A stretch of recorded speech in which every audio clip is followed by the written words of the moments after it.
এই বাজারটা গোপালগঞ্জ জেলার সাতপাড়ি ইউনিয়নের মাঝামাঝি বলতলী সাতপাড়ি ইউনিয়নের গান্দেশুর বাজার সীমান্তবর্তী এলাকায় ভোর 6টা থেকে প্রতিষ্ঠিত 10টা পর্যন্ত এই বাজারটির নাম বাজারে গান্দেশুর বাজার। এই বাজারে সবাই প্রত্যেক দিন সকাল 6টা থেকে বেলা 10টা পর্যন্ত গ্রামের খেটে খাওয়া মানুষরা তরি তরকারি, শাক সবজি, কুসর, মাছ, হাঁস মুরগি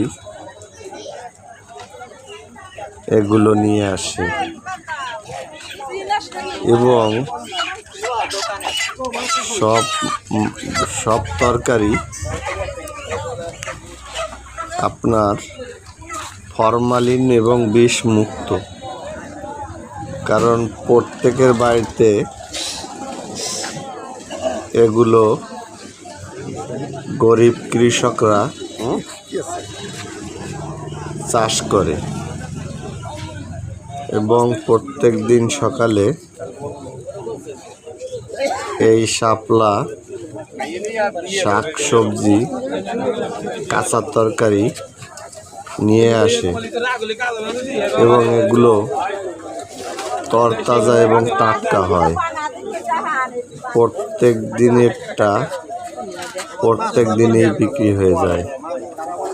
তাই যদি আপনাদের প্রয়োজন হয় তাহলে আসতে পারেন গোপালগঞ্জের ঐতিহ্যবাহী বাজার গান্দেশুর।